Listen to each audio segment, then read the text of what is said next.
शास्त्रकार क्या कहता है, आगता लक्ष्मी नारिकेल फलांबवता परागता लक्ष्मी गजवुक्त कपित्तवत। मैंने बहुत व्यक्तियों को देखा बड़ा अकड़ के चलते हैं। कई बार जब पूछते हैं, बात होती है, भाई बड़ा अकड़ में रहता है। अच्छा, जो अकड़ के रहता है ना, उसको खुद नहीं पता चलता, या हो सकता है उसको पता चलता भी हो लेकिन वो मानता नहीं है कि वो अकड़ में रहता है। अकड़ से मतलब समझ रहे हो, अभिमान, घमंड, जिसको गर्व जिसको बोलते हैं, तो नहीं पता चलता। दूसरे व्यक्ति को पता चलता है जी अमुक व्यक्ति तो बड़ा अकड़ में रहता है, वो तो बड़ा घमंड में रहता है, बड़े अभिमान में रहता है। तो ये बात दूसरे को जब पता चलती है तो वो क्या करता है कि उससे क्या करता है, किनारा करता है। समाज में ऐसा होता है व्यक्ति के साथ में कि, और वो घमंड जो है, वो अभिमान जो है, वो किसी का हो सकता है ना। आपने भी देखा होगा, दो चार व्यक्ति अपने अड़ोस पड़ोस में भी निकल आते हैं। तो घमंड जो है, अभिमान जो है व्यक्ति के जीवन में आता है, वो किसी न किसी कारण को लेके आ जाता है। किसका अभिमान? आपने देखा होगा आजकल तो ज्यादातर लोग पैसे के अभिमान में ही रहते हैं। क्यों? क्योंकि पैसे का मतलब क्या है, धन का मतलब क्या है। आज हमने धन को सबसे ऊपर रख दिया है, यानी जिसके पास पैसा है, जिसके पास धन है, वही क्या है, बड़ा है, और वही बड़ा है। और उस बड़प्पन में व्यक्ति क्या है, अकड़ के चलता है जी, अपने से छोटे वाले को नहीं देखता।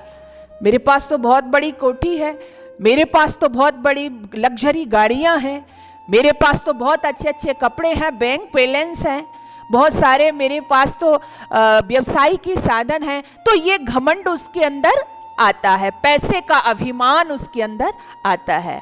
अच्छा, करना चाहिए। अच्छा, मैंने एक बात और देखी, ये बात सभी जानते हैं। आप जो आपको लग रहा हो ना कि ये घमंडी है, ये अकड़ के चलता है, उससे बात कर लेना, वो कहेगा जी घमंड तो क्या है, बहुत बेकार है, घमंड नहीं करना चाहिए, अभिमान नहीं करना चाहिए। लेकिन मैंने कहा ना कि ये किसको पता चलता है, दूसरे वाले व्यक्ति को पता चलता है। तो पैसे का अभिमान नहीं करना चाहिए। शास्त्रकार ने क्या कहा, आगता लक्ष्मी, ध्यान देना, शास्त्रकार क्या कहता है, आगता लक्ष्मी नारिकेल फलांबवता परागता लक्ष्मी गजवुक्त कपित्तवत। इसका मतलब क्या है, आगता कहते हैं आने को। जब लक्ष्मी आती है ना तो कैसे आती है, आगता लक्ष्मी नारिकेल फलांबवता।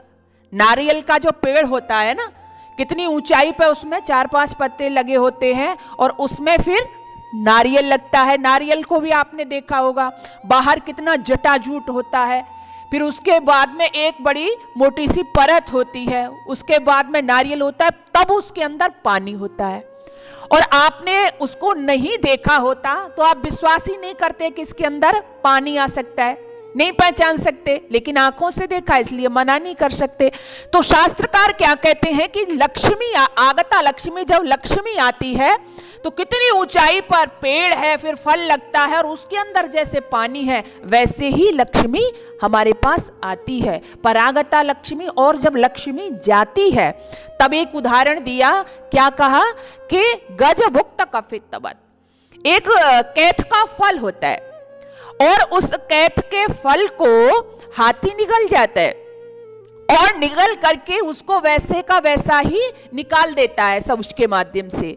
लेकिन आपको आश्चर्य होगा कि उस कैथ के फल को वैसे ही खा के वैसे ही निकाल देता है, लेकिन अब उसको आप फोड़ के देखोगे जो हाथी ने निकाल दिया है, तो आपको पता चलेगा कि उस कैथ के फल के अंदर जो गूदा होता है वो पूरा ही गायब हो जाता है। तो क्या कहा शास्त्रकारों ने कि ऐसे ही लक्ष्मी जब जाती है ना तो बड़े बड़े कोठी बंगले केवल बाहरी चमक चमक रह जाती है, अंदर से व्यक्ति खोखला हो जाता है।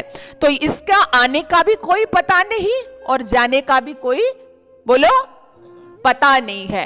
तो घमंड हमको नहीं करना चाहिए।